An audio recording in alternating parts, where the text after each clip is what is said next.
Hi everybody. Had a few questions about leaf wetness. So here we are, here's where we're set.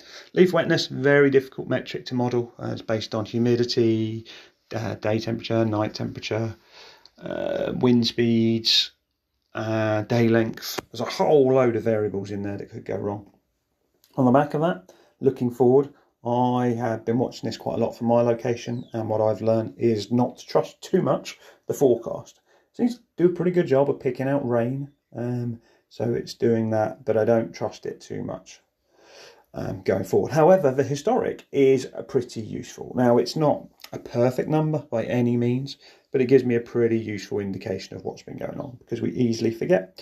So if we look at our 2-week average, that's 15% compared to our historic 2-week average of 40%, which makes sense. We've been in a very hot, dry period down here on the south coast, and leaf wetness is probably lower than it is normally. So with that in mind, I'm kind of computing that when I'm thinking about my disease challenges, and actually I think I might be in slightly lower pressure than I would be normally at this time of year.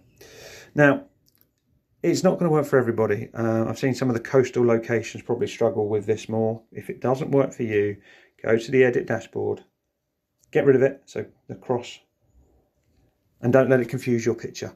Give yourself some time, come back and look at it in the future. But it is a useful one.